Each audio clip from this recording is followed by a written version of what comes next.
నీకు ప్రతినిధిగా నిలబడే హోదా నాకెక్కడిది ప్రభువా? ఒక ముఖ్యమంత్రి గారికి పిఏగా చేయాలంటే చాలా క్యాపబిలిటీ ఉండాలి. ఒక ప్రధానమంత్రి సలహాదారుల్లో ఉండాలంటే చాలా క్యాపబిలిటీ ఉండాలి. ఒక ప్రభుత్వ సలహాదారుగా ఉండాలంటే చాలా యోగ్యత కలిగిన వాడే ఉండాలి. ఒక అసెంబ్లీలో స్పీకర్గా ఉండాలంటే చాలా ఘనత పొందిన వాడై, విలువ కలిగిన వాడై ఉండాలి. ప్రభువు మాటలు ముయ్యాలంటే వాడు పడితే వాడు మూసేస్తాడా? అతడు కూడా ప్రభువుకి ఇష్టడై ఉండాలి, ప్రభువు ఎన్నుకున్నవాడై ఉండాలి. అలాంటి పరిస్థితుల్లో ఉన్నప్పుడు కూడా నేను అనుకుంటున్నాను, ప్రభువా నేను తగిన వాడను, నేను యోగ్యుడను, నేను నువ్వు అనుకునేంత పర్ఫెక్ట్ గా లేదు, అయినా నన్ను కోరుకుంటున్నావా? నువ్వు నన్ను ఎందుకు ప్రేమిస్తున్నావు? నువ్వు నేను మంచోని కాదు, నేను పాపిని. నా బ్రతుకులో అసహ్యకరమైన ఆలోచనలు కలిగిన వాడను నేను. చాలాసార్లు నిన్ను బాధ పెట్టిన వాడను నేను. చాలాసార్లు నీ గాయాలు రేపిన వాడను నేను, రేపిన దానను నేను. అలాంటి నన్ను నువ్వు ఎన్నుకుంటున్నావు ప్రభువా? నేనా ప్రభువా నీకు కావాలి? నేను కావాలా ప్రభువా? అలాంటి సందర్భాలలో ప్రభు ఇచ్చిన ఒకే ఒక ఆలోచన, కాబూల్. కాబూల్. ఏది నిష్ప్రయోజనమైనదో అది నాకు కావాలి. ఏది జనం చేత తృణీకరించబడిందో అది నాకు కావాలి. ఏది విలువ లేనిదిగా ఎంచబడిందో అది నాకు కావాలి. అందుకే ఆ విషయం మనకు అర్థం చేయించడానికే ప్రతి చోట ఇలాంటి సిగ్నల్స్ ఇచ్చుకుంటూ పోయాడు ఆయన. ప్రతి చోట ఇలాంటి సిగ్నల్స్ ఇచ్చుకుంటూ పోయాడు. ఆయన పుట్టుకలో పరమాత్మనికి అర్థమైతే క్రిస్మస్ అనగానే కాబూల్, నిష్ప్రయోజనమైన దానిని ఎన్నుకొనుట. ఆ కాబూల్ అసలు అర్థం నీకు అర్థమైతే, ప్రభువా నిష్ప్రయోజనమైన దానను, నిష్ప్రయోజనమైన వాడను నన్ను ఎన్నుకుంటావా? నేను పాదాల మీద పడిపోతాను. అర్థమైందా? రైట్. ఇప్పుడు రెండో పాయింట్ చూపిస్తాను మీకు. మొట్టమొదటి ఏంటిది? మొట్టమొదటి ఏంటి? నజరేతు. అందరూ గుర్తుపెట్టేసుకోండి. నజరేతు. ఆయన ఏమని పిలువబడ్డాడు? నజరేయుడు. ఇప్పుడు ఆయన వల్ల దాని ఖ్యాతి ఏమైంది? నిజం. ఈ రోజు నా ఖ్యాతి పెరిగిందంటే నా వల్ల కాదండి, నేను ఎత్తుకున్న శిలువ వల్ల. నేను ఏ భారాన్నైతే మోస్తున్నానో ఆ ప్రభువు వల్ల నాకు విలువ. ఈరోజు ఇండియా నుంచి కతార్ దేశానికి వచ్చి ఇక్కడ మీ అందరి మధ్యలో నిలబడి నేను మాట్లాడగలుగుతున్నానంటే, నా వాక్యం వినడానికి ఇక్కడ ఇంతమంది వచ్చారంటే, లాస్ట్ ఇయర్ ఎవరు అన్నారు, అనయ్య ఏంటంటే జనాలు అలా పొలోమని నిలబడిపోయి ఫోటోల కోసం గంటన్నర పట్టిందట ఫోటోల కోసం అంటే, అప్పుడు నేను అన్నాను, ఆ విలువ నాది కాదురా నాయన, నేను మోస్తున్న నా సువార్తది, నేను మోస్తున్న నా ప్రభుది, నా ప్రభుకే మహిమ కలుగునుగాక. ఎందుకంటే ఒకరు నన్ను ప్రేమిస్తున్నారంటే నా ప్రభువుని బట్టి, ఒకరు నన్ను ఇష్టపడుతున్నారంటే నా ప్రభువుని బట్టి, ఒకరు నన్ను నా గురించి ఆప్యాయంగా మాట్లాడుతూ ప్రార్థన చేస్తున్నారంటే దేన్ని బట్టి? నా ప్రభువుని బట్టి. ఒకరు నాతో ఫోటో తీసుకుంటున్నారన్న దేన్ని బట్టి? నా ప్రభువుని బట్టే. అది నా ప్రభువుకు కలిగిన ఘనత, ప్రభువు నాకు ఇచ్చిన ఘనత. నజరేతు రోజు ప్రపంచ పటంలో ఒక అద్భుతమైన విహార స్థలంగా ఎక్కువ మంది యాత్రికులు దర్శిస్తున్నారు నజరేతుని ప్రతి ఏటా. చెప్పండి, ఎందుకు? ఏమున్నాయి నజరేతులో? జలపాతాలు ఉన్నాయా? ఏమున్నాయి నజరేతులో? ప్రభు నివసించిన ఊరు అంతే. యేసు ప్రభు నివసించిన ఊరు అంతే, అది తప్ప ఇంకోటి లేదు అక్కడ. అయినా కూడా నజరేతుకి ఆటోమేటిక్ ఏం పెరిగిపోయింది? వాల్యూ పెరిగిపోయింది. జనం జనం జనం. నేను నజరేతు వెళ్ళినప్పుడు అసలు ఎక్కడ వీధులు ఖాళీ ఉండవు. ఇక్కడ యేసు ప్రభు ఒంటరికి పని చేసేవాడు నమ్మసట. ఇది నిజాలా అబద్ధాలను డౌట్ వచ్చింది నాకు. ఎందుకంటే 2000 ఏళ్ల కింద ఎక్కడ పాటించుకుని దీనికి ఎవరు చేసిందబ్బా అని డౌట్ వచ్చింది. నిజమండి, నేను ఫ్రాంక్గా చెప్తున్నా. 2000 ఏళ్ల కింద ఆవిడ ఇక్కడే బట్టలు ఉతుక్కుందని ఎలా చెప్పగలుగుతున్నాడు ఈ నజరేతుడు అంటే? టూరిస్టులను ఆకట్టుకోవడానికి ఏదో చెప్పాలి కదా. మన ఎదుగురులో ఆయన వెళ్ళిపోయి అమ్మమ్మ ఇక్కడేనండి బట్టలు ఉతుకుతా, ఇక్కడ సెల్ఫీ తీసేద్దాం. ఇక్కడనండి మా యేసు ప్రభు గారు చిత్రి పట్టేవారు, వడ్రంగి పని చేసేవారు, ఇక్కడ సెల్ఫీ తీసేసుకున్నాం. మనకు కంగారు వచ్చేది కదా. కానీ ఆ ఏదో చెప్తాడు, మనం నమ్మాలి. మొత్తం మీద టూరిస్టులందరినీ ఆకట్టుకోవడానికి రకరకాలు చేసేసారు. సరే, ఏదేమైనా ఈరోజు ప్రపంచ పటంలో నజరేతుకి ఏం పెరిగిపోయిందమ్మా? చెప్పండి, ఏం పెరిగిపోయిందమ్మా? ఆటోమేటిక్ గా విలువ పెరిగిపోయింది. నజరేతు విలువ పెంచిన నా ప్రభు నా విలువ, నీ విలువ కూడా పెంచుతాడు. ఒక మట్టి ప్రాంతానికే విలువ పెంచగలిగిన వాడు మనిషి నీ విలువ పెంచలేడా? అర్థమైందా? ఒక మట్టి ప్రాంతానికే విలువ పెంచిన వాడు కాబూల్ నిష్ప్రయోజనమైనది, రాజులు వద్దను ఉన్న పట్టణం, రాజులు తృణీకరించిన పట్టణం. ప్రభు దాన్ని హెచ్చించి అంత గొప్పగా చేస్తే నీ విలువ, నా విలువ ప్రభు పెంచలేడా? పెంచగలడు, పెంచాడు. నువ్వు గుర్తించాలి రాత్రి. ఈ క్రిస్మస్ సందర్భంగా నువ్వు గుర్తించాలి రాత్రి, ప్రభు నీ విలువ చాలా పెంచాడు. నువ్వు ప్రభువును కలిగి ఉండడమే నీకు గొప్ప విలువ. దాని మించిన విలువ మరొకటి లేదు. రైట్. రెండో పాయింట్ చెప్తున్నాను, జాగ్రత్తగా శ్రద్ధగా వినే ప్రయత్నం చేయండి. నజరేతు అయిపోయింది. రెండోది ఏంటంటే, చెప్పండి, మీరు చెప్పండి. ఎవరు చెప్తారు రెండోది? నేనే చెప్పాలా, మీరు చెప్తారు? చెప్పానా? మీరు చెప్తారా?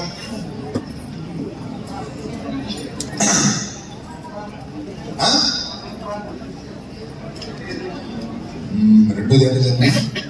బెత్లెహేమ్. రెండోది ఏంటమ్మా?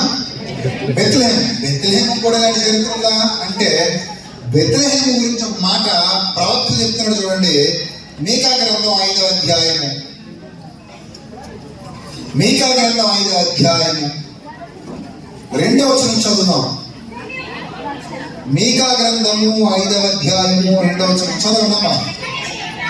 బెత్లెహేము ఎఫ్రాతా యోదా వారి కుటుంబములలో నీవు ఏ గ్రామమట?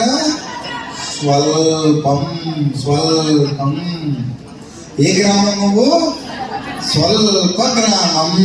యోదా వారి కుటుంబములలో నీవు స్వల్ప గ్రామమైనను నా కొరకు ఇశ్రాయేలీయులని అనబోవాడు నీలో నుండి వస్తాడు. బాబా అంటే అప్పటి వరకు బెత్లెహేమ్ని ఎలా చూసేవారంటే చిన్నది. ఇక్కడ చిన్నదే, స్వల్పం. ఇది స్వల్పం అంటే ఎవరికైనా లోపం. అప్పుడప్పుడు చూడండి, ఆ వనముడు ఆ పురుషుడు డెబ్బై కొట్టేస్తుంటాడు. కొట్టుడు చిన్నవాడు ఎంత ఉంటాడు, ఇది బాగా పెద్దోడు ఎంత ఉంటాడు. ఈ పెద్దోడు ఏం చేస్తాడంటే ఈ నష్టం కొట్టి కొట్టుడా అదవా అని ఉంటాడు. ఈయన కూడా ఏమన్నా ఇలా ఉండే పోతుంటాడు పక్కకి. వీడు బాగా పెద్దోడు ఉన్నాడు కదా. సో అంటే బాగా బారికాయుడు చిన్నోడిని చాలా చీపుగా చూస్తుంటాడు. ఎందుకంటే గొలియాతు కూడా దావీదుని అలాగే చేసాడట. ఏరా కర్ర తీసుకుంటున్నాడు, ఆయన కుక్క అనుకున్నావా అన్నాడట. అంత చీపుగా. ఎందుకంటే వాడు పెద్దోడు చిన్నోడిని చాలా చీపుగా చూస్తాడు. ఇప్పుడు బెత్లెహేము స్వల్పం అయ్యేసరికి అల్పం అయిపోయింది. స్వల్పం ఆటోమేటిక్ ఏమైపోతుంది? అల్పం అయిపోయింది. నిజంగా గుర్తుపెట్టుకోండి, డబ్బులు ఉన్నాయనుకోండి, మిమ్మల్ని ఎలా చూస్తారు అందరూ? చెప్పండి, ఎలా చూస్తారు? గౌరవంగా చూసారు. ఇప్పుడు కట్టాలకు వచ్చారు అందరూ. వచ్చినప్పుడు ఎలా వచ్చారో, వెళ్ళినప్పుడు అలాగే వెళ్ళారు అనుకోండి. ఏమంటారు వాళ్ళందరూ? ఏముద్ధరించి వచ్చా? ఎవరో ఉద్ధరిస్తారని వెళ్ళావు కదా, ఆ మాత్రం ఏదో ఇక్కడే ఆడొచ్చు కదా అంటారు. కొంతమందికి తాగుబోతు మొగుళ్ళు ఉంటారు, అసలు మంచులు కాదు. ఆడు పని పాట చేయడు కానీ ఫోన్ చేస్తుంటాడు, ఏ డబ్బులు పంపలేదా అంటాడు పనికి మాట్లాడు. అప్పుడు నిజంగా నాకులాంటి వెళ్ళం అయితే కనుక నీకు ఎందుకు పంపాలి దరిద్రుడా, అసలు నేను వచ్చిందే పిల్లల కోసం పని కూడా నీకు రూపాయి ఇవ్వను, అవసరమైతే సంపాదించుకుని సావు, 50 దూకి సావు అంట నేను కానీ పెళ్ళాన్ని అయితే. అర్థమైనా? ఈ పనికి మాలని ఫోన్ చేసి ఏ డబ్బులు పంపలేదా, ఏం చేస్తున్నావు, సంపాదించండి, ఏం చేస్తున్నావు, అంత పరిస్థితికి అయిపోతుంది. నాకు తెలుసు ఒక ఆవిడ బాధలో, ఒక ఆవిడ విన్నాను, ఇలాంటి చాలా వింటుంటాను నేను, నా ఫోన్ చేసి చెప్పుకుని ఉంటారు ఇలా పనికి మాలోళ్ళు. అలాంటి వాళ్ళు ఉన్నప్పుడు ఇప్పుడు ఉద్రేలింది అనుకోండి, ఇంకా బాధ వచ్చారు.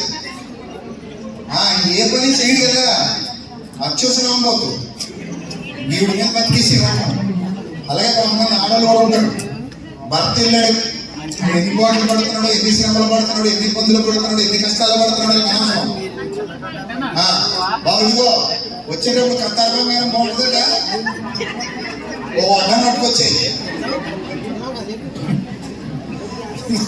పాటలు పడి అరప్పుడు కాళ్ళ దగ్గర పడి కష్టాలు పడి కన్నీళ్ళు పడి తిని కనుక ఎండకి మీ ఎండిపోయి మంచిగా తడిసిపోయి నాన్న ఇబ్బందులు పడుతుంటే నీకు వడ్డం వేసి ఎలా మెడకు పలుకుపడి వేసి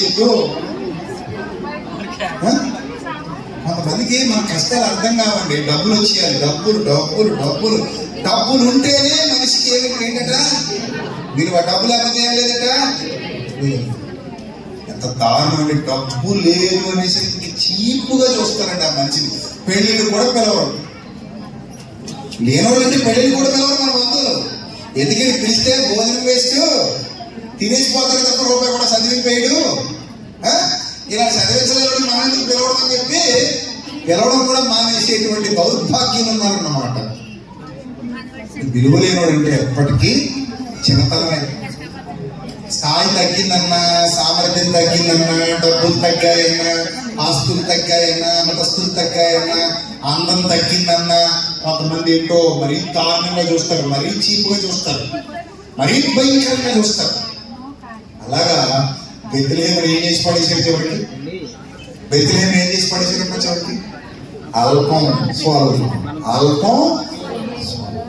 ఇప్పుడు ఈ అల్పాన్ని స్వల్పాన్ని కూడా మరి ఏం చేయాలి, ఏం చేయాలి? ఇక్కడ పెట్టాలి, తీసుకు ఇక్కడ పెట్టాలి. సో అందుకే చూడండి మత్తయి సువార్త 2వ అధ్యాయము 4వ వచనం. మత్తయి సువార్త 2వ అధ్యాయము. కాబట్టి రాజు ప్రధాన యాజకులను ప్రజలలో నుండి శాస్త్రులను అందరినీ సమకూర్చి క్రీస్తు ఎక్కడ పుట్టునని వారిని అడిగాను. అందుకు వారు యోదయ బెత్లెహేములోనే, ఎక్కడ?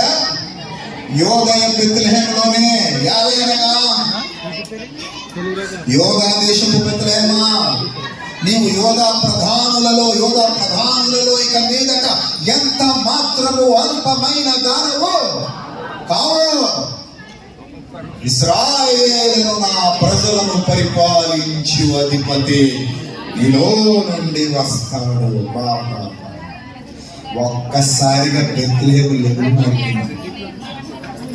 అర్థమైందా? యేసు ప్రభు ఎంటర్ అయితే, యేసు ప్రభు ఎంటర్ అయితే నీ లైఫ్ అలాగే మారిపోతే, బెత్లెహేము లాగా, నజరేతు లాగా నీ వాల్యూ ఆటోమేటిక్ అయిపోతే పెరిగిపోవాల్సిందే. యేసు ప్రభుని హృదయంలోకి వచ్చేంత వరకే. ఒక్కసారి యేసు ప్రభుని జీవితంలోకి ఎంటర్ అయ్యాడా నీ లైఫ్ మారిపోవాల్సిందే. నువ్వు గొప్పదానిగా గొప్పవాడిగా మారాల్సిందే. నీ విలువ పెరగాల్సిందే. ఎందుకో తెలుసా, పౌలు భక్తుడు అంటాడు, ఐఎమ్ హెవెన్లీ సిటిజన్ అంటే నేను పరలోకపు పౌరుణ్ణి, నా పౌరసత్వం పరలోకమందు ఉంది. నేను ఎవరిని వాడను, ఎవరిని సేవిస్తున్నాను, ఆ దేవుని సాక్షిగా చెబుతున్నాను. ఆ ప్రభువు నన్ను హెచ్చించాడు. ఆయన బలిష్టమైన రెక్కల క్రింద దేని మనస్సు కలిగి ఉండు, తగిన కాలమందు ఆయన నిన్ను హెచ్చించును. ఒకసారి ప్రభు ఆటోమేటిక్ గా వాల్యూ అయిపోతే అనుకోండి. ఈ సీజన్ లో వెళ్ళండి, నేను లాస్ట్ టైం వెళ్ళాను, యాక్చువల్లీ మొన్న కూడా వెళ్ళాలి. ప్లాన్ చేసుకోండి. నేను హుసేన్ జాన్వేశ్వరి గారు, కృపా మినిస్ట్రీస్ మ్యాథ్స్ గారు, ఇంకా చాలా మంది సేవకులు అందరం కలిసి మాట్లాడుకుని వెళ్ళిపోతున్నాం రేపు అనుకుంటున్న టైంలో రేపు లేదు ఎల్లుండి వెళ్ళాలి. ఈరోజు యుద్ధమాలు అయిపోయి మా ట్రిప్ అయిపోయింది. మనం కూడా వెళ్ళండి, ఒక నెల రోజులు ఉండి రావాలి. అక్టోబర్ నెలలో అయిపోయింది ట్రిప్ అయిపోయింది. సరే నజరేత్ వెళ్ళాను. బెత్లెహేం వెళ్ళినప్పుడు కరెక్ట్ గా డిసెంబర్ సీజన్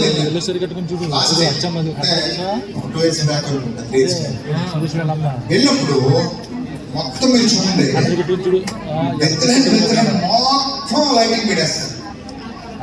మొత్తం అలంకరించేస్తారు బెత్లెహేం. ఎందుకు అలంకరించేస్తారంటే పుట్టింది అక్కడే కాబట్టి. పెరిగింది నజరేతులో, పుట్టింది ఎక్కడ? బెత్లెహేంలో. పెరిగింది ఎక్కడ? సో పుట్టినూరు కాబట్టి మొత్తం బెత్లెహేంని ఒక అందమైన ప్రాంతంగా అలంకరించేసి ఐ లవ్ బెత్లెహేం అని పెద్ద అక్కడక్కడ చూడండి. I love Bhimavaram, I love Palapalli కడుతున్నారు కదా. అక్కడ ఐ లవ్ నరసాపురం చూసారు లేదా? ఐ లవ్ రాజమండ్రి, ఎక్కడెక్కడ బోర్డులు పెడేస్తారు. I love Kakinada. అలాగా ఐ లవ్ బెత్లెహేం అని పెట్టారు. ఫస్ట్ అక్కడి నుంచి వచ్చింది. ఐ చూసి మనోళ్ళు మొదలెట్టారు. అక్కడ మొదలెట్టాకనే మనోళ్ళు మొదలెట్టారు. రైట్. సో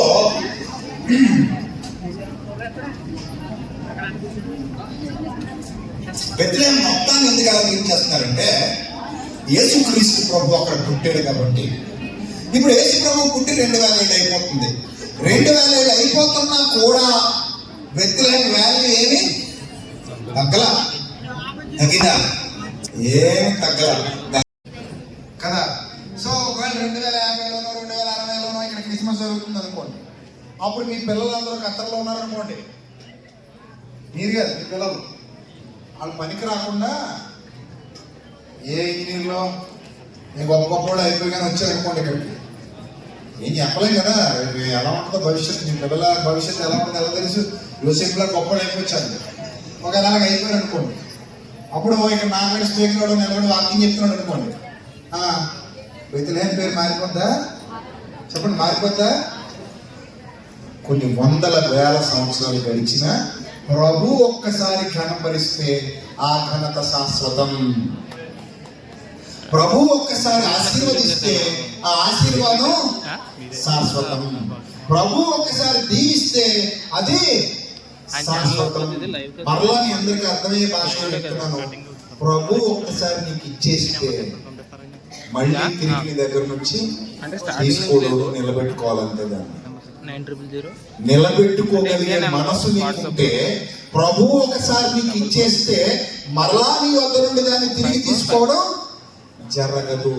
అది ప్రభు ఇచ్చేటువంటి ఘనత.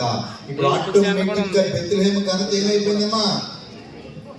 చెప్పడమ్మా, బెత్లెహేం ఘనత ఏమైపోయింది? పెరిగిపోయింది.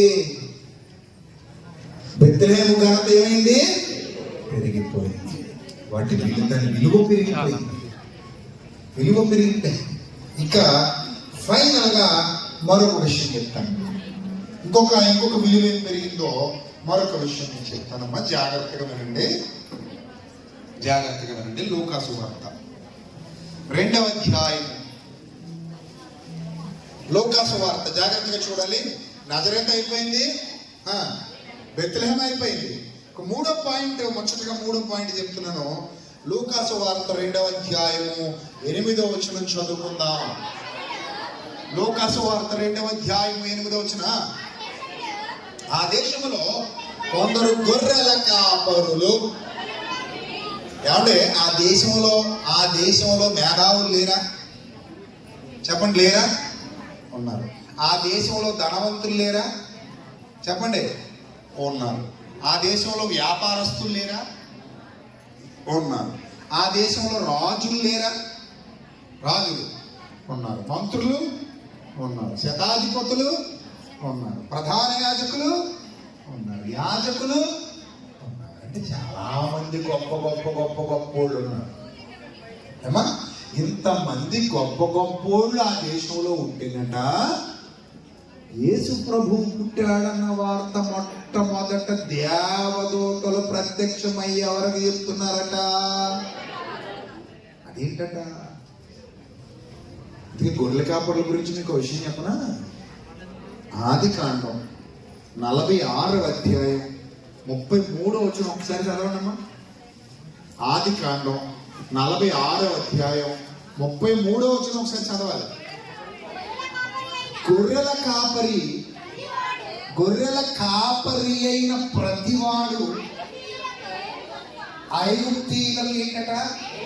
హేయుడు హేయుడు హేయుడు అంటే అర్థం ఏంటి చెప్పడమ్మా? హేయుడు అంటే అర్థం ఏంటమ్మా? చీపుగా చూస్తారమ్మా, చీపుగా చూస్తారు. ఒకరోజు ఏం జరిగిందో తెలిసా? నాకు ఇప్పటికీ గుర్తు. చదువుకుంటున్న టైంలో ఒక అబ్బాయి స్కూల్కి వచ్చేవాడు. పేరెంట్స్ మీటింగ్ రోజు మీ నాన్నగారు ఏం చేస్తారంటే అటు మౌనంగా ఉన్నాడు. అలా కాదురా, మీ నాన్నగారు ఏం చేస్తారు చెప్పు అంటే నాకు తెలియదండి. ఏంటట? నాకు తెలియదండి అన్నాడు. టీచర్ గారు ఇంకా గట్టిగా అడుగుతున్నారు, ఏంటి మీ నాన్నగారు ఏం చేస్తారు? నీకు నిజంగా తెలీదు? నిజంగా తెలియదండి. అబద్ధాలు చెప్తున్నావా? లేదండి. అరే నువ్వు ఇంత పెద్దోడు అయ్యావు, మీ నాన్న ఏం చేస్తున్నాడో కూడా తెలియకుండా ఆ పెద్దోడు అయిపోయావా నువ్వు? ఇలా అడుగుతుంటే వాడు మాత్రం అస్సలు చెప్పట్లా. చివరికి పక్కన లేచి చెప్పాడు, ఏమంటే వీళ్ళ నాన్నగారు మురుగుదొట్లు శుభ్రం చేస్తాడండి అన్నాడు. ఏంటట? మురుగుదొడ్లు ఏం చేస్తాడట? శుభ్రం చేస్తాడట. ఏమంటే నాకు తెలియక అడుగుతాను, మురుగుదొడ్డు ఒకవేళ శుభ్రం చేయలేదనుకోండి, ఊరు కమ్ముకొట్టిపోతా అవునా? చెప్పండి. మన ఊళ్ళో డ్రైనేజీలు ఉంటాయి కదా, అన్ని ఇలా ప్లేట్ తీసుకుంటూ చివరి దాకా తీసుకెళ్ళి పైన వేసి మళ్ళీ అవి వెళ్ళిన తర్వాత మళ్ళీ ఎద్దుల బండితో, మున్సిపాలిటీ ఎద్దుతో బండి తీసుకొచ్చి మళ్ళీ అవన్నీ దాని మీద వేసి తీసుకెళ్తారు కదా, కాకి బట్టలు వేసుకుంటారు కార్మికులు. ఇప్పుడు అలా కానీ శుభ్రం చేయలేదంటే ఊరు కంపు కొడతా కొట్టదా? కొడతా. ఏమండి, ఏ వృద్ధి అయితే ఏంటండి, భోజనం పెట్టేటప్పుడు వాడు చదువుకుంటున్నాడు వాళ్ళ నాన్న డబ్బుల మీద, వాడు బట్టలు వేసుకుంటున్నాడు వాళ్ళ నాన్న డబ్బుల మీద, వాడు కడుపు నింపుకుంటున్నాడు వాళ్ళ నాన్న డబ్బుల మీద, వాడు అన్ని కొనుక్కుంటున్నాడు వాళ్ళ నాన్న డబ్బుల మీద. కానీ వాడు ఏం చేస్తున్నాడు తెలుసా? వాళ్ళ నాన్న చేసే పనిని చాలా చీపుగా ఎంచుకున్నాడు. వాళ్ళ నాన్న దొడ్లు కడుగుతాడు కాబట్టి, వాళ్ళ నాన్న మురికి కాలువలు శుభ్రం చేస్తాడు కాబట్టి అతడు మా నాన్నని చెప్పుకోవటానికి కూడా ఆ కుర్రాడు ఏమవుతున్నాడు? సిగ్గుపడుతున్నాడు. ఆ కుమారుడు అసలు నన్ను అడిగితే కుమారుడే కాదు. చూడండి, మనం దొంగతనం చేస్తే సిగ్గుపడాలి, మనం ఏదైనా వ్యభిచారం చేస్తే సిగ్గుపడాలి. కష్టపడి పని చేసేవాడెవ్వడు సిగ్గుపడాల్సిన పని లేదు. అది ఏ పనైనా సరే, చివరికి మరుగు తొట్టి కడిగే పనైనా సరే, నువ్వు కష్టపడి చేస్తున్నావు, సో దానికి సిగ్గుపడాల్సిన అవసరత లేదు. నువ్వు గర్వంగా చెప్పుకో. ఒకరోజు ఒక చెల్లెమ్మ సిగ్గుపడుతుంది. అమ్మ ఏంటమ్మా సిగ్గుపడుతుంది? ఏంటి అంటే ఆ అమ్మాయి అంటుంది, అన్నయ్య నేను ఒక మంచం పట్టిన ఆవిడ దగ్గర పని చేస్తాను, ఆవిడకి అన్నీ నేనే శుభ్రం చేయాలి, అదే నా పని, అందుకే చెప్పడానికి సిగ్గుపడుతున్నాను. ఎందుకు సిగ్గుపడాలమ్మా? నువ్వు చేసేది ఒక వైద్య వృత్తి, నర్సు చేసేది అదే, నర్సు చేసే పని అది. వాళ్ళకి ఏదో డబ్బులు ఉన్నాయి కాబట్టి మన చేత చేయించుకుంటారని కాదు, వాళ్ళ కాళ్ళు చేతులు పడిపోయాయి కాబట్టి నీ చేత చేయించుకుంటారు. అంటే దాని అర్థం ఏంటి? You are a doctor. నువ్వు ఆమె దృష్టిలో, ఆమె వరకు నువ్వు ఒక నర్సువి, నువ్వు ఒక డాక్టర్వి. నీ వృత్తి ఒక గొప్ప వృత్తి, ఇది ఒక గొప్ప వృత్తి. కాబట్టి నీ వృత్తిని బట్టి సిగ్గుపడాల్సిన అవసరత లేదు. కొంతమంది పనికి మాలినోళ్ళు వృత్తిని బట్టి గౌరవం ఇస్తుంటారు. రాపలా నా పక్కన కూడా చూసా, మన అబుదాబిలో ఆగమంటారేమో. కొంతమంది పనికి మాలినోళ్ళు ఏం చేస్తుంటారు చెప్పండి? వృత్తిని బట్టి గౌరవిస్తారు, వృత్తిని బట్టి. మొన్న ఒక అమ్మాయి అట బాగా చెప్తుంది, బాగా అర్థం చేసుకోండి, సాఫ్ట్వేర్ ఇంజనీర్ అని చెప్పి పెళ్లి చేసుకుంటుంది. అంతకుముందు పాపం ఆ అమ్మాయిని పెళ్లి చేసుకోవడానికి ఒకడు వచ్చి బాగా పిచ్చోళ్ళకి తిరిగాడట. అమ్మ పెళ్లి చేసుకుంటానండి. ఏం చేస్తారా అంటే బట్టలు కుట్టుకుంటానండి అన్నాడట. ఏం కుట్టుకుంటాడా? బట్టలు కుట్టుకున్నాడు. నా కూతురు నెల ఇస్తాం అనుకున్నాను నువ్వు అన్నాడట. బట్టలు కుట్టుకున్నాడికి ఎందుకు ఇస్తాం? మా కూతురిని కుట్టేసేవాడికి ఇస్తాం. మా కూతురిని కుట్టేశాక మమ్మల్ని వాడు కుట్టేయాలి. మమ్మల్ని అందరినీ కుట్టి కట్టి పై కట్టేసేవాడికి ఇస్తాం. నీకు ఎందుకు ఇస్తాం? పెళ్ళిళ్ళు చేసేటప్పుడు బట్టలు కొడతారా, లేకపోతే బిల్డింగ్లు కడతారా, లేకపోతే అందలాలు ఎక్కి కూర్చుంటారా, డబ్బు ఎంత ఉంది, అడికి ఆస్తి ఎంత ఉంది, అది ఎంత పెరిగిపోయాడు అది చూడకూడదు. అది క్యారెక్టర్ ఏంటో చూసి రావాలి ఫస్ట్. వాడి క్యారెక్టర్ చెడిపోయినప్పుడు వాడు కోటీశ్వరుడైనా బురదలో దొల్లే పందితో సమానం. రేపొద్దున మీ అమ్మాయిని పెళ్లి చేసుకుని రాచి రంపాన్ని పెట్టేస్తూ శుభ్రం తాగొచ్చి కొట్టేస్తూ అనుమానిస్తూ ఇబ్బందులకు గురి చేస్తూ బాధలు పెడుతూ హింసిస్తూ ఉన్నాడు అనుకోండి. అలాంటి పనికిమాలినోడు అల్లుడు అవడం కంటే కూడా కష్టపడి పని చేసుకొచ్చి అన్నం కంచంలో చేతులు కాయలు కాసినా సరే అన్నం కంచంలో ముద్దలు చుట్టి నీ కూతురికి చక్కగా నోట్లు పెట్టి పడుకుని పోయేవాడు. అలాంటి అల్లుడు దొరికితే గొప్ప. నీ కూతురికి అది సుఖం. అది కానీ చూడండి, చాలా సందర్భాల్లో విలువ దేనికి అంటే దేనికి ఇస్తాం విలువ? వృత్తిని బట్టి విలువ. ఒకే ఆఫీసులో పనిచేస్తుంటారు.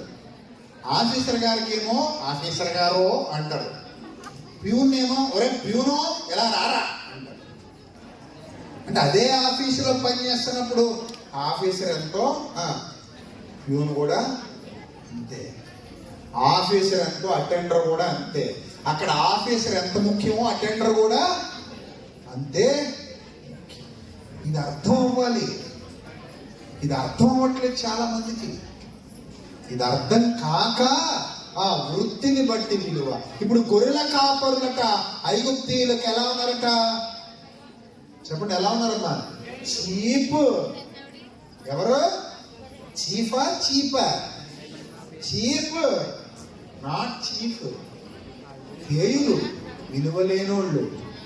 ఇప్పుడు ప్రభువు పుట్టాడన్న సమాచారం ఎవరికి వెళ్ళాలమ్మా? మొట్టమొదట జ్ఞానులకి వెళ్ళలేదమ్మా సమాచారం. మొట్టమొదట జ్ఞానులకి వెళ్ళలేదు. మొట్టమొదటి వెళ్ళింది ఎవరో తెలుసా? గొర్రెల కాపరుల దగ్గరికి వెళ్ళారు దేవదూతలు. అయినా రాత్రులు అందరూ పడుకుంటారు కదండి. ఇలా పని ఏంటంటే మెలుకున్నారు. ఆ నైట్ వేళ ఒకవేళ వెళ్ళాలని చూసినా అందరూ ఏం చేస్తారమ్మా నైట్ పూట? చెప్పండి, ఏం చేస్తారు నైట్? అందరూ నిద్రపోతారు. అందరూ నిద్రపోయినా నిద్రపోకుండా తమ మందను కాచుకుంటున్న బాధ్యతాయుతమైన జాబులో ఉన్నారు వాళ్ళు. That is the great job. అది గొప్ప వృత్తి. ఎందుకు గొప్ప వృత్తి అంటున్నానంటే, కీర్తన గ్రంథం 104వ కీర్తన ముగించుకుందాం మనం. 104వ కీర్తన. ఎక్కువసేపు మిమ్మల్ని ఇబ్బంది పెట్టడం నాకు ఇష్టం లేదు. రాత్రి ఎగుచున్నది, అప్పుడు అడవి జంతువులన్నీ తిరుగులాడుచున్నవి, సింహపు పిల్లలు వేట కొరకు గర్జిస్తున్నాయి, తమ ఆహారమును దేవుని చేతిలో నుండి తీసుకొని చూస్తున్నాయి. సూర్యుడు ఉదయింపగానే మరలిపోయి తమ మొహల్లో పడుకుంటాయి. అంటే రాత్రులు క్రూరమృగాలు తిరుగుతాయి. రాత్రులు ఏం తిరుగుతాయట? క్రూర మృగాలు తిరుగుతాయి. గొర్రెలు దొరికితే ఏం చేస్తాయి? తినేసి గుహల్లోకి పోతాయి. తెల్లారితే గుహల్లోకి పోతాయి. రాత్రంతా వేట కొరకు తిరుగుతాయి. రాత్రంతా వేట కొరకు క్రూర మృగాలు తిరుగుతాయి. కాబట్టి అరే అమాయకులైన నా గొర్రెల మంద, అన్యం పుణ్యం ఎరుగని నా గొర్రెల మంద మేస్తూ ఉంటది. కాబట్టి వాటికి ఏం కాకూడదని రాత్రంతా కాపలా రాస్తున్నారు గొర్రెల కాపరులు. విలువలేని ఉద్యోగం. ఏ ఉద్యోగం? విలువలేని ఉద్యోగం. ఇప్పుడు ఫర్ ఎవర్ ఇన్ఫర్మేషన్, ఇప్పుడు ఏమైనా విలువ పెరిగింది గొర్రెలు కాసుకునేవాడికి? బాగా ఏం చేస్తాడండి మ్యాట్రిమోనీ.com బాగా ఏం చేస్తాడండి? గొర్రెలు కాసుకుంటాడండి. వెళ్తారా? అస్సలు వద్దు బాబు, మాకు ఎవరు కావాలి? కుట్టేయాలి. ఇందాక చెప్పినట్టు కొట్టేయాలి. ఆడ దుర్మార్గులు కావాలి. డబ్బుల కోసం ఆశపడి పిల్లలు గొంతు కోసేసిన తల్లిదండ్రులు చాలా మంది ఉన్నారు ప్రపంచం.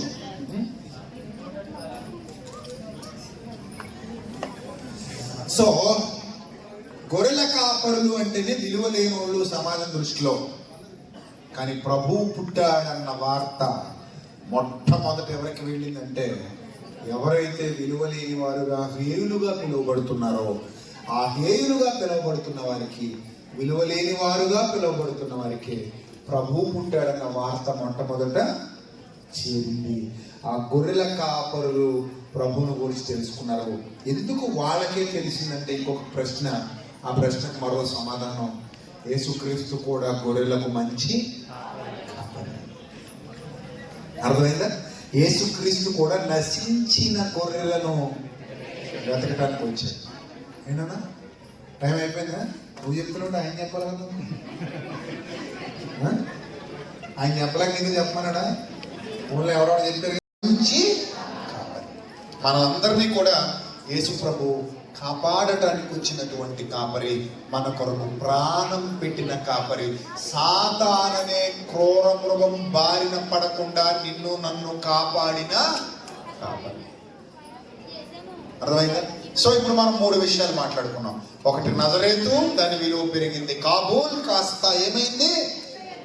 విలువైనదిగా, ప్రయోజనకరమైనదిగా. నిష్ప్రయోజనమైన నజరేతు ప్రయోజనకరమైనది అయింది. అల్పమైన బెత్లెహేము గొప్పదిగా మారింది. విలువలేని గొర్రెల కాపరులను విలువైన వారుగా, ప్రపంచం మాట్లాడుకునేవారుగా. క్రిస్మస్ వచ్చిందంటే ఎవరు బొమ్మపడద్దే? ఎవరు బొమ్మపడద్దే? ఎస్, గొర్రెల కాపరుల బొమ్మ పడద్ది. అంటే అంత విలువైన వారుగా మార్చాడు. ఎందుకంటే తాను కూడా గొర్రెల కాపరి కాబట్టి. నేను గొర్రెలకు మంచి కాపరిని. విలువ లేని వారి విలువ పెంచాడు. క్రిస్మస్ సందర్భంగా క్రీస్తు పుట్టి విలువ లేని వాటికి ఏం పెంచాడు? విలువ పెంచాడు. క్రీస్తు నీ హృదయంలో పుడితే విలువ లేని నీకు కూడా ఏం పెరుగుతుంది? విలువ పెరుగుతుంది. నువ్వు నా కోసం ఎంతో చేశావు. గుర్తుపెట్టుకోండి, ప్రభువును ఒక్కసారి మీ హృదయంలో నిజంగా పెట్టుకోండి. మోసం చేసుకోకండి మిమ్మల్ని మీరు. ఫైనల్గా నేను ముగిస్తున్నాను. మోసం చేసుకోకండి ప్లీజ్. మోసం చేసుకున్నారా, మీకంటే ద్రోహులు మీ జీవితానికి మరొకరు ఉండరు. మీకంటే అన్యాయస్తులు మీ జీవితానికి మరొకరు ఉండరు. అందుకే బైబిల్ ఏం చెప్తుందో తెలుసా? ఎవడును తన్ను తానే మోసపరుచుకొనక. ఏం చేయకూడదమ్మా? పక్కోడు నన్ను మోసం చేశాడంటే అది వేరే. నన్ను నేనే మోసం చేసుకున్నట్టు అంతకంటే దరిద్రం ప్రపంచంలో మరొకటి ఉండదు. మిమ్మల్ని మీరు ఎప్పటికీ మోసం చేసుకోకండి. మిమ్మల్ని మీరు మోసం చేసుకోకపోవడం అంటే అర్థం ఏంటో చెప్పనా? అన్నీ తెలిసి మీ జీవితాన్ని మీరే పాడు చేసుకోండి. అన్నీ తెలిసి మీ జీవితాన్ని మరలా సాతానికి అప్పగించడం. అందుకే ఎక్కువగా వాక్యంలో ఉండండి, వాక్యంతో ఉండండి, దేవునితో నడవండి, దేవుని కొరకు బ్రతకండి, దేవుని పని చేయండి. మీ మీద 2 బాధ్యతలు ఉన్నాయి. ఒకటి, మిమ్మల్ని మీరు కాపాడుకోవాలి. రెండోది, మీరు కాపాడబడిన తర్వాత ఇతరులను కూడా కాపాడాలి. మా గోల్ అదే. మేము సత్యం నేర్చుకోవాలి, అనేకులకు సత్యాన్ని నేర్పించాలి. నేను బలపడాలి, నేను బలపడిన తర్వాత నా సహోదరులను కూడా బలపరచాలి. ఏ కార్యక్రమం చేసినా, ఏ పని చేసినా, ఏ పని తలపెట్టినా దాని వెనకున్న ముఖ్య ఉద్దేశం, ఇదిగో ఇప్పుడు ఈ సభ జరుగుతున్నా సరే దాని వెనకున్న ముఖ్య ఉద్దేశం మీలో కొంతమంది అయినా సత్యమునకు దగ్గర పని. నా ఆనందం ఏంటి చెప్పనా? మధ్యలో చాలా మంది వచ్చారు, కూర్చున్నారు, లేచారు, వెళ్ళిపోయారు. కానీ చివరి వరకు కూర్చుని విన్నారు చూడండి, మీరు ధన్యులు. ఎందుకు ధన్యులు అంటున్నానంటే, ఒక విషయం మీద మీకు పూర్తి అవగాహన వచ్చింది. కొంతమంది మధ్యలో వెళ్ళిపోయారు, కొంతమంది కాసేపు చూసి కుర్చీ లేదని వెళ్ళిపోయారు, కొంతమంది ఏమో అరపోళ్ళు తిడతారని వెళ్ళిపోయి ఉండొచ్చు. పాపం కొంతమంది పనులు ఉంటాయి, రాకరాకు వస్తుంటారు. సో ఏదైనా సరే చివరి వరకు కూర్చుండిపోయారు చూడండి. దేవుడు మీ హృదయాలలో విత్తిన వాక్యం అది ఎప్పటికీ మిమ్మల్ని మోసం చేయదు. ప్రపంచంలో ఎవరైనా మోసం చేయొచ్చు. తల్లి పాలల్లో కూడా కల్తీ ఉండొచ్చేమో నాకు తెలియదు, కానీ దేవుని వాక్యంలో మాత్రం కల్తీ ఉండదు. మనం చేస్తేనే కల్తీ అవుతాయి, కానీ కల్తీ చేయకూడదు. స్వచ్ఛమైన వాక్యాన్ని ఉన్నదన్నట్టుగా బోధించాలి. అదే మా గోల్, అదే మా గోల్. కాబట్టి ప్రియమైన దేవుని జనాంగమా, మీరు ఉన్నతంగా నిలబడండి, మీరు దేవుని కొరకు బ్రతకండి, మిమ్మల్ని మీరు మోసం చేసుకోకండి. నువ్వు ఎలా ఉండాలని ఆయన కోరుకుంటున్నాడో అలా ఉండు. చనిపోయేంత వరకు నిన్ను భుజాన మోస్తాడు ఆయన. ఈ దేశంలోనే కాదు, ఏ దేశానికైనా వెళ్ళిపో, ఆయన నిన్ను విడువడు, ఎడబాయడమ్మా. నిజం చెప్తున్నాను తల్లి, నిజం చెప్తున్నాను అన్నయ్య, తమ్ముడు, నిన్ను ప్రపంచం విడిచిపెట్టేస్తుందేమో, ప్రభు విడిచిపెట్టడు. ప్రపంచం మర్చిపోతేమో ప్రభు నిన్ను మర్చిపోడమ్మా, మర్చిపోడు. గిన్నెడు చన్నీళ్ళు ఇస్తే చాలు నీ ఫలాన్ని పోగొట్టుకో అన్నాడు. అంటే నేను మర్చిపోనన్నాడు. నేను మర్చిపోను, నేను గుర్తుపెట్టుకుంటాను అన్నాడు. గుర్తుపెట్టుకుంటాను. ప్రభు ఎంత ప్రేమ గలవాడంటే, ప్రభు కొరకు మనం చిన్నది చేస్తే ఆయన మన కోసం ఆకాశం అంతా చేస్తాడు. ఈరోజు ఈ సభ జరుగుతుంది, ఎంతోమంది కష్టపడ్డారు, ఎంతోమంది పిల్లలు శ్రమ పడ్డారు, వాళ్ళకి దీవెనిస్తాడు. ఒక మాట నేను చెప్పనా, రీసెంట్గా జరిగిన సంఘటన చెప్తున్నాను, జాగ్రత్తగా వినండి. మా సంఘంలో ఒక సహోదరుడు ఉన్నారు. దేవుని పని సెమినార్ అనేది మేము చాలా భారభరితంగా నిర్వహిస్తాం. దాదాపు 20-25 లక్షలు ఖర్చు పెడతాం ప్రతి సంవత్సరం. జనవరి 11 నుంచి 16 వరకు మీలో చాలా మందికి తెలుసు, లైవ్లో చూస్తారు. అనేక మంది సేవకులు వస్తుంటారు. సో వాడు వాక్యం చెప్పాడు. దానికోసం ఒక తమ్ముడు చాలా కష్టపడి పని చేస్తాడు, చాలా శ్రమపడి పని చేస్తాడు. పని చేయడమే కాదు, అతను రేకుల షెడ్కి సంబంధించి అన్ని తెచ్చి వేయటం, ఈ ఉంటాయి కదా గొట్టాలు, ఇవన్నీ ఫిట్ చేయడం, సెట్ చేయడం, ఇవన్నీ కూడా ప్రతి సంవత్సరం అతను పడతా ఉంటాడు.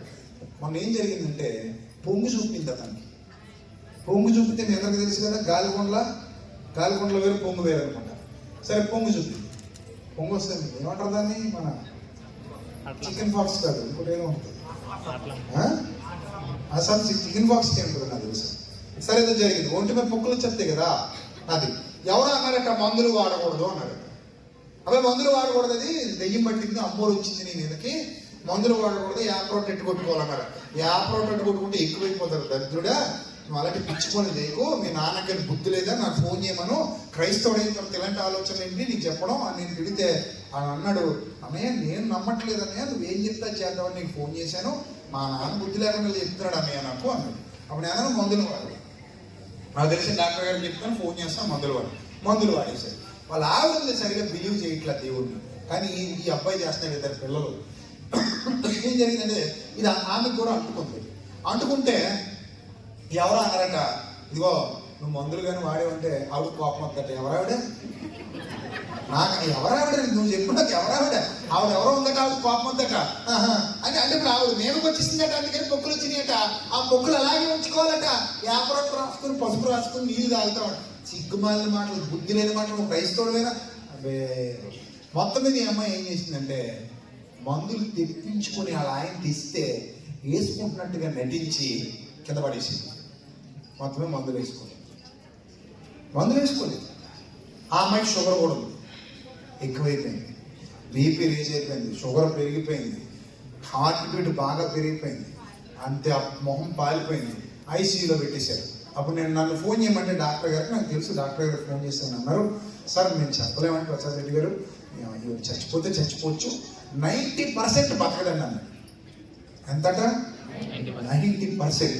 నా దగ్గరకు వచ్చాడు, ఓర్ని ఏడుస్తున్నాడు, దేవుని సన్నిధిలో పడి ఓర్ని ఏడుస్తుంటే 2 పిల్లలు, చిన్న పిల్లలు, తీసుకెళ్ళిపోమని చెప్పారు. అన్నయ్య గవర్నమెంట్ హాస్పిటల్కి తీసుకెళ్ళిపోదాం అనుకున్నాను, ఏం చేయమంటావు అన్నయ్య అంటే, నేను ఒకటే అన్నాను, అరే నువ్వు నమ్మకంగా దేవుని పని చేసేవాడివి, నువ్వు ఎన్ని కష్టపడ్డావో, ఎంత కష్టపడి దేవుని పని చేసావో, ఎంతమందికి వాక్యం ప్రకటించడానికి నీ డబ్బు ఖర్చు పెట్టావో, నీ కష్టాన్ని ఖర్చు పెట్టావో నాకు తెలుసు. నువ్వు ప్రార్థన చేద్దాం, మోకరించి ప్రార్థన చేద్దాం, ప్రభు చూసుకుంటాడు. కానీ గవర్నమెంట్ హాస్పిటల్లో మాత్రం పెట్టొద్దు, అయితే అవుద్ది, ఏదైతే అవుద్ది, ఇప్పుడు ఎక్కడైతే ఉందో అక్కడే ఉంచాయని చెప్పేసి ప్రార్థన చేయడం మొదలుపెట్టాను. ప్రార్థన పూర్తయిపోయింది, వాడు వెళ్ళాడు, సాయంత్రం అయిపోయింది, మర్నాడు అయిపోయింది. మర్నాడు సాయంత్రం నాకు ఫోన్ చేసి అన్నయ్య పొరలోకి వచ్చింది అన్నయ్య అన్నాడు. దేవుని నామానికి మహిమ కలుగునుగా. గృహలోకి వచ్చిందని అంటే నేను చెప్పాను కదా, గవర్నమెంట్ హాస్పిటల్కి తీసుకెళ్ళొద్దని. ఏమవుతుంది, రేపటికి ఇంకా కార్యం చేస్తాడు దేవుడు. ఆ రోజు నేను ఇంటి దగ్గర మోకరించి ప్రార్థన చేస్తున్నాను, తండ్రి నీకు అసాధ్యమైంది ఏదీ లేదు, ఆ చిన్న పిల్లల కోసమైనా ఆ అమ్మాయిని బతికించు. నీ వాక్యం ప్రకటించే నోటితో అడుగుతున్నాను తండ్రి. ఇలాగే ప్రార్థన చేశాను నేను, మీరు నమ్మితే నమ్మండి, నేను ఇలాగే ప్రార్థన చేశాను. అనేక ప్రాంతాల్లో నీ వాక్యం ప్రకటించే నోటితో అడుగుతున్నాను ప్రభువా, నీ చిత్తమైతే ఆ బిడ్డను బతికించి అప్పగించు ప్రభువా. చిన్నపిల్లలు ప్రభువా అన్యాయం అయిపోతారు అమ్మ లేకపోతే. దేవుని మీ నామానికి అవమానం, వాడు నీ మీదే ఆధారపడ్డాడు, ఏదో చెయ్యి ప్రభువా. ఎప్పుడైతే ఆ ప్రార్థన ముగించానో మర్నాడికి వార్త వచ్చేసింది, ఆ అమ్మాయి స్వస్థపరచబడింది. దేవుడు ఆమెను మరలా సజీవురాలిగా నిలబెట్టాడు, మరలా బ్రతికిచ్చాడు. అప్పుడు నేను వెళ్ళి ఆ అమ్మాయిని చూడడానికి వెళ్ళినప్పుడు ఇంత గడ్డి పెట్టి చక్కగా వాకింగ్ చెప్పి, ఇకనైనా నీ భర్త అడుగు జాడలో నడవడం నేర్చుకో, దేవుడు మరో జీవితాన్ని ఇచ్చాడు నీకు, ఇకనైనా నీ జీవితాన్ని ప్రభు పనిలో పెట్టుకో, చచ్చిపోతే నిత్య జీవం రాదు, నిత్యాగ్ని దండన తప్ప. దేవుని కొరకు ఉన్నతంగా బ్రతుకు, దేవుని పని చేయి అని చెప్పాను. అలాగే ఈ సంవత్సరం సెమినార్లో నువ్వు ఖచ్చితంగా వంటల దగ్గర ఉండాలని చెప్పాను. నువ్వు ఖచ్చితంగా వంటల దగ్గర ఉండాలి. ఎందుకంటే జనవరి నాటికి నువ్వు సెట్ అయిపోతే జరిగి 15 రోజులు అయిపోతుంది, 2 నెలలు 15 రోజులు అయిపోతుంది, ఇంకెక్కువ 20 రోజులు అవుతుంది. సో సెమినార్ ఇంకా జనవరి 11 కాబట్టి నువ్వు ఖచ్చితంగా వంటల దగ్గర ఉండాలి. కూరగాయలు కొడతావో, లేకపోతే ఆకులు ఎత్తుతావో, బియ్యం వేస్తావో, ఏం చేస్తావో నాకు అనవసరం. మీ ఆయన ఏమో చెట్టు పనులు ఉంటాడు, నువ్వు ఖచ్చితంగా వంటల పని చూసుకోవాలి అని చెప్తే, బాబోయ్ బతికించారండి దేవుడు, ఉండకపోతే ఏం చేస్తానండి, ఏదో చేస్తానండి బాబు, ఇక మీదట మాత్రం మా ఆయన మాట జవదాకుండా మీ మాట జవదాకుండా. సో అలాగా ప్రభు కృప వల్ల ఆమె బ్రతికింది. ఎందుకు ఈ విషయాన్ని చెప్పానంటే, జాగ్రత్త వహించండి, మిమ్మల్ని మీరు మోసం చేసుకోకండి, దేవుడి మాటకు లోబడండి, దేవుడికి విలువ ఇవ్వండి, అలాంటి దైవికరమైన స్థితిలో ఉండండి. ప్రభు మిమ్మల్ని మీ కుటుంబాన్ని సమృద్ధిగా దీవించి ఆశీర్వదించును గాక. ఆమేన్. దేవుని పనికి సహకరించండి, దేవుని పనుల్లో వాడబడండి, అనేకమైన దేవుని కార్యాలకు సపోర్టుగా నిలబడండి. సహకారుల యొక్క పేర్లు ఎక్కడ రాయబడేమా? జీవగ్రంథమందు రాయబడ్డాయి. కాబట్టి దేవుని కార్యాభివృద్ధి కొరకు ఎల్లప్పుడూ మీరు మీ సహకారం అందించే పిల్లలుగా ఉండాలని మనస్ఫూర్తిగా మీ అన్నయ్యగా కోరుకుంటూ నా మాటలు ముగిస్తున్నాను. దేవుడు మిమ్మల్ని దీవించి ఆశీర్వదించిన గాక. తల్ల వంచండి, ప్రార్థన చేస్తున్నాం. సర్వశక్తుడ, సర్వోన్నతుడ, దయగల ప్రభువా, ఇంతవరకు విలువైన మీ వాక్కులతో మీ పిల్లల హృదయాలు తృప్తిపరిచారని బట్టి స్తోత్రం తండ్రి. ప్రభావితమైన వాక్యం నిష్ప్రయోజనమైన దాన్ని ప్రయోజనమైనదిగా మార్చారు, విలువ లేని దాన్ని విలువ పెంచారు. ప్రభా ఎన్నిక లేని వారిని ఎన్నుకున్నారు, గణహీనులను గనులుగా చేశారు. ప్రభా ఈ రోజు ఎంతమంది అయితే మీకు హృదయాన్ని ఇస్తున్నారో క్రిస్మస్ పర్వదినాన్ని, వాళ్ళందరి హృదయాల్లో మీరు ఉండండి, వారి విలువ పెంచండి తండ్రి.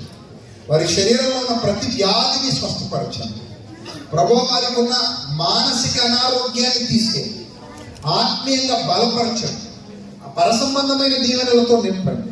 వారి కుటుంబాన్ని దీవించండి, ఆత్మీయంగా ఆశీర్వదించండి. వారి సంఘాన్ని దీవించండి, పరసంబంధంగా ఆశీర్వదించండి. మీ కాపుదల బిడ్డలందరికీ దయచేయండి. ఎత్తబడి నీ వాక్యం బిడ్డల హృదయాలలో 30 60 100 ఫలింపచేయండి. ఈ సభ కొరకు కష్టపడిన బిడ్డల్ని జ్ఞాపకం చేసుకోండి, సంఘాన్ని జ్ఞాపకం చేసుకోండి. తేజమయుడు మినిస్ట్రీని ఇంకా దీవించండి. ఖర్చు పెట్టిన ప్రతి రూపాయికి రెట్టింపు ఆశీర్వాదాన్ని దయచేయండి.